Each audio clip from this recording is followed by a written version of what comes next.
Comment travailler aux États-Unis en 2021 quand on est français? Parce que soyons clairs, en 2020, c'est mort. Si vous rêvez de travailler aux États-Unis, cette vidéo est faite pour vous, mais spoiler alert, c'est pas gagné.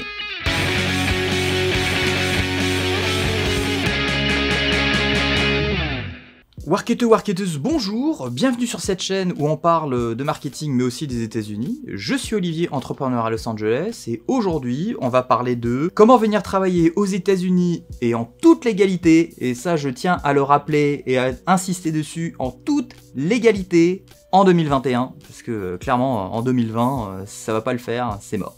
Alors déjà, disclaimer avant toute chose, je tiens à rappeler une chose, moi je suis juste entrepreneur, je suis pas avocat.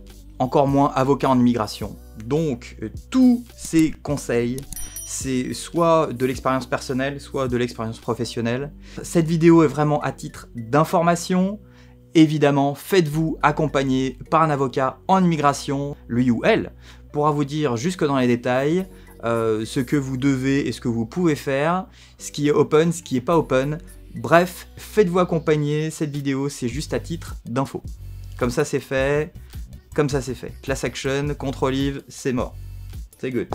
Alors soyons clairs, travailler aux États-Unis, c'est pas aussi facile que j'ai de l'argent de côté, je prends un billet d'avion, je débarque, je cherche un travail. Si vous faites ça, vous faites les choses complètement à l'envers. Le principe, c'est que quand vous venez aux États-Unis, si vous n'avez pas un visa de travail, vous ne pouvez pas travailler aux États-Unis. C'est aussi simple que ça. Pas de visa, pas de chocolat.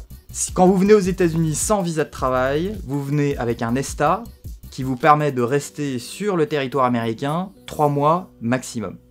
Au-delà de ces 3 mois, si vous restez et que vous n'avez pas un visa, vous êtes dans l'illégalité la plus totale. Et là, franchement, c'est les emmerdes assurées, un jour ou l'autre. Au-delà de 3 mois, c'est faut un visa quoi qu'il arrive. Et si vous voulez travailler aux États-Unis, c'est visa de travail obligatoire. C'est comme ça, c'est pas autrement. Donc ça pour le coup c'était super important de le préciser, et donc si vous voulez venir travailler aux États-Unis, forcément il faut essayer de voir quel visa est le plus adapté à votre plan, à votre projet, à ce dont il vous faut. Et donc pour moi ce qui est important c'est de voir 3 choses dans ce visa. La première c'est de voir la durée du visa. Il y a des visas qui sont plus ou moins longs, il y en a qui sont vraiment courts, et puis il y en a qui de toute façon vont jusqu'à un certain temps, mais il y en a certains aussi qui sont renouvelables ad vitam aeternam. La deuxième chose, et ça c'est super important, c'est si vous venez accompagné de savoir si votre +1 a le droit de travailler. C'est pas forcément le cas sur tous les visas.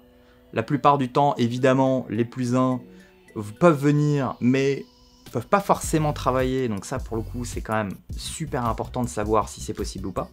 Et puis la troisième chose c'est est-ce que ce visa débouche potentiellement sur une green card. Il y a des visas qui ne débouchent jamais sur une green card, il y a des visas qui sont beaucoup mieux que d'autres, qui débouchent sur des green cards au bout de quelques années mais qui sont très difficiles à avoir. Donc la balance dans tout ça, c'est ça qui va déterminer ou pas évidemment le choix du visa que vous allez choisir pour venir travailler aux États-Unis. La première façon de venir travailler entre guillemets aux États-Unis, c'est de venir faire ses études. Si vous venez faire vos études, on va vous donner un visa F1 si vous trouvez une université. Ce visa, il est accordé pour la durée de vos études. Quelquefois, ça vous donne la possibilité de venir travailler avec un petit job aux États-Unis pour vous faire de l'argent, pour pouvoir payer les études, pour pouvoir payer le logement, pour pouvoir payer la bouffe, le transport, tout ce qui va avec, etc. Les visas, forcément, si vous trouvez une université, ou en tout cas si vous trouvez des études à faire aux États-Unis, c'est relativement facile à avoir. Maintenant, c'est pour la durée des études et basse. La deuxième solution pour venir travailler aux États-Unis, c'est de venir temporairement sous un visa J1. Alors le visa J1 c'est tout ce qui est stage, c'est tout ce qui est VIE, c'est tout ce qui est au pair, tout ce qui est job d'été, professeur.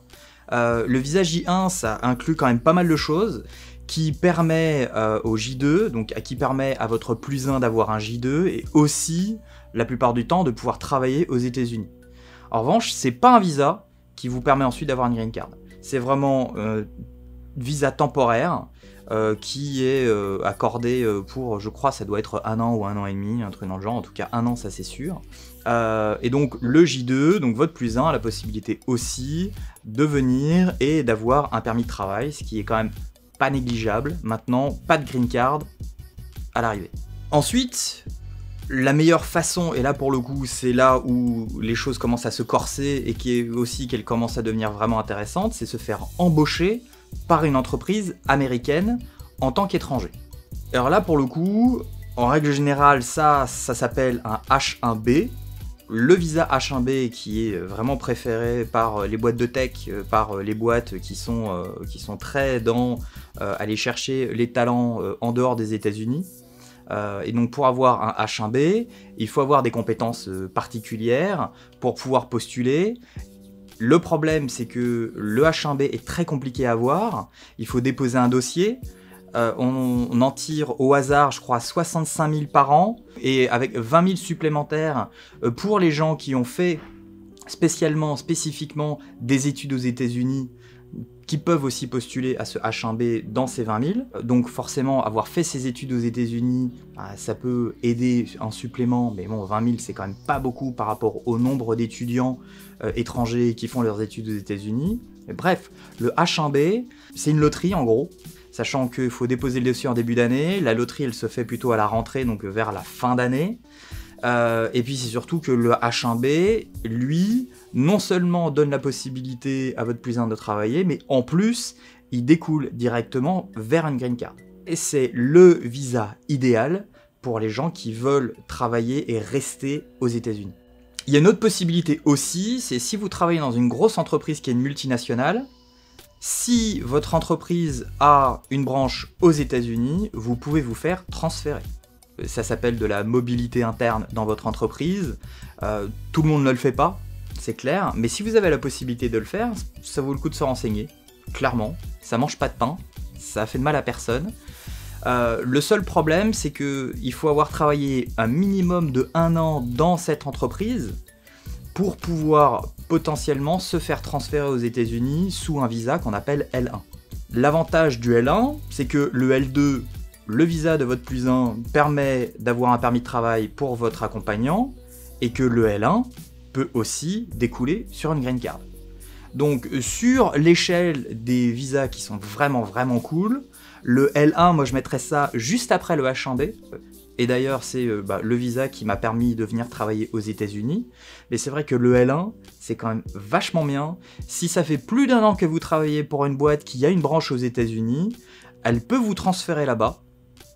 Forcément ça a un coût, hein, mais potentiellement en tout cas, c'est une des solutions pour venir travailler et vivre aux États-Unis à long terme. Sinon, autre possibilité, c'est d'investir de l'argent, et soit de créer votre entreprise aux États-Unis, soit de racheter une entreprise déjà existante et d'en devenir l'actionnaire majoritaire et le gérant. Ça s'appelle le visa E2, le visa investisseur. Ce visa vous permet d'avoir énormément de liberté, parce que clairement, vous travaillez pour vous-même, en tout cas vous êtes votre propre boss. Vous avez la possibilité d'avoir un E2 accompagnant, donc votre plus-un a la possibilité de travailler aussi, donc d'avoir un permis de travail.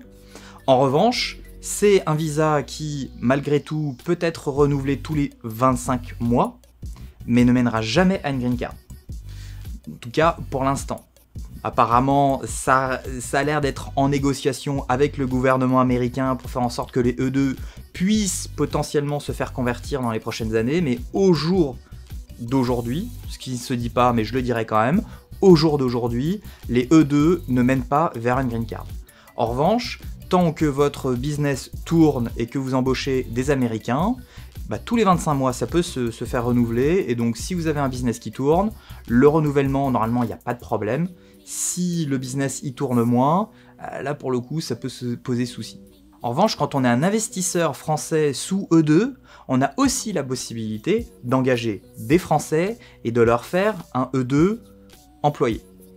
Donc ça aussi, si vous cherchez sur Internet des entrepreneurs français qui sont aux États-Unis et qui cherchent de la main-d'œuvre et qui cherchent des employés spécifiquement français, ça aussi c'est une possibilité pour vous de vous faire engager et de travailler aux États-Unis. Il y a aussi le EB5 qui pour le coup est même plus investisseur, mais là pour le coup c'est le visa millionnaire. Si vous avez $1 million à investir aux États-Unis, vous l'investissez, on vous donne la green card, clairement. Il y a certaines zones apparemment qui ont besoin, donc des zones rurales où c'est même $1,5 million investis, on vous donne la green card au bout de 2 ans. Bon, ça c'est vraiment pour les gens qui sont pétés de thunes. Il y a beaucoup d'abus. On parle, en tout cas le gouvernement parle peut-être de supprimer ce EB5. C'est toujours une option. Si vous avez de l'argent, tant mieux pour vous. Si vous voulez travailler aux États-Unis et que vous avez un projet d'investir vraiment beaucoup d'argent, c'est toujours une option. Et puis alors après, il y a aussi les choses classiques, du genre se marier avec un Américain ou avec une Américaine. C'est une option, même si c'est pas aussi facile que ça en a l'air, parce que il y a beaucoup de choses qui se font traquer pour éviter les mariages blancs, les mariages trafiqués juste pour avoir des papiers, donc ça faut faire super gaffe. Il y a aussi, pour ceux qui ont de la chance, la loterie annuelle, donc la loterie de la Green Card. On s'inscrit vers octobre, novembre, et les résultats du tirage au sort se font en mai. Trump veut supprimer cette loterie qui existe depuis maintenant des années. Très honnêtement, c'est une loterie, donc c'est compliqué, il faut vraiment avoir beaucoup de chance. Maintenant, c'est pas non plus gagner au loto, hein. Les chances, c'est, je crois, ça doit être 1% de chance de gagner à la loterie. On est très loin de plusieurs millions de chances au euro-million, ce genre de choses. Donc, un coup de chance est vite arrivé. Qui ne tente rien à rien, s'inscrire à la loterie, ça coûte rien du tout, c'est gratuit. Et pour le coup, essayez. Et puis après, il y a aussi beaucoup de cas particuliers. Si vous êtes journaliste, il y a un visa journaliste qui existe. Si vous avez une compétence extraordinaire, il y a un visa pour les gens extraordinaires aussi. Il y a énormément d'autres visas pour beaucoup d'exceptions. Mais pour le coup, si vous êtes Monsieur tout le monde ou Madame tout le monde et que vous rêvez de travailler aux États-Unis, clairement toutes ces options que je viens d'énumérer sont à votre portée. Si vous travaillez pas dans une multinationale, le visa L1, c'est clair que c'est mort. Le visa H1B, c'est vraiment un coup de cul. Le visa investisseur, il faut avoir un minimum de 100 000 $ à investir pour monter ou reprendre une entreprise aux États-Unis.